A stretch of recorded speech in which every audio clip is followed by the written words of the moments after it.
আজ আমরা কাল্পনিক অঙ্ক শিখব। রুটির মধ্যে যদি মাইনাস থাকে তাহলে সে অঙ্ক অবশ্যই কাল্পনিক, কিন্তু উত্তর কি কাল্পনিক হবে? যেহেতু রুটির মধ্যে মাইনাস আছে তাহলে আমাদের উত্তর দেখে মনে হবে যে বি অথবা ডি হবে, যেহেতু কাল্পনিক অঙ্ক।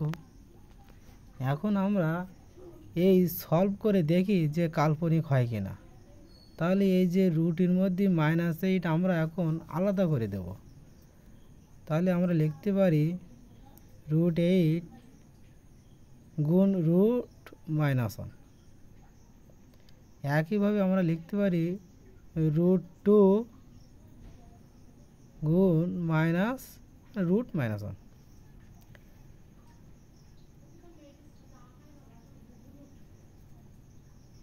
এরপরে আমরা এই যে √8 আর √2 আমরা এই দুইটা এক জায়গায় করব।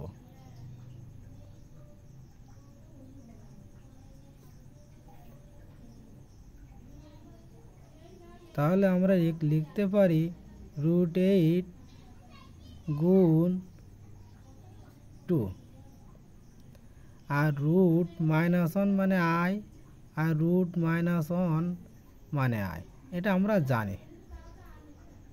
√-1 মানে i আর √-1 মানে i।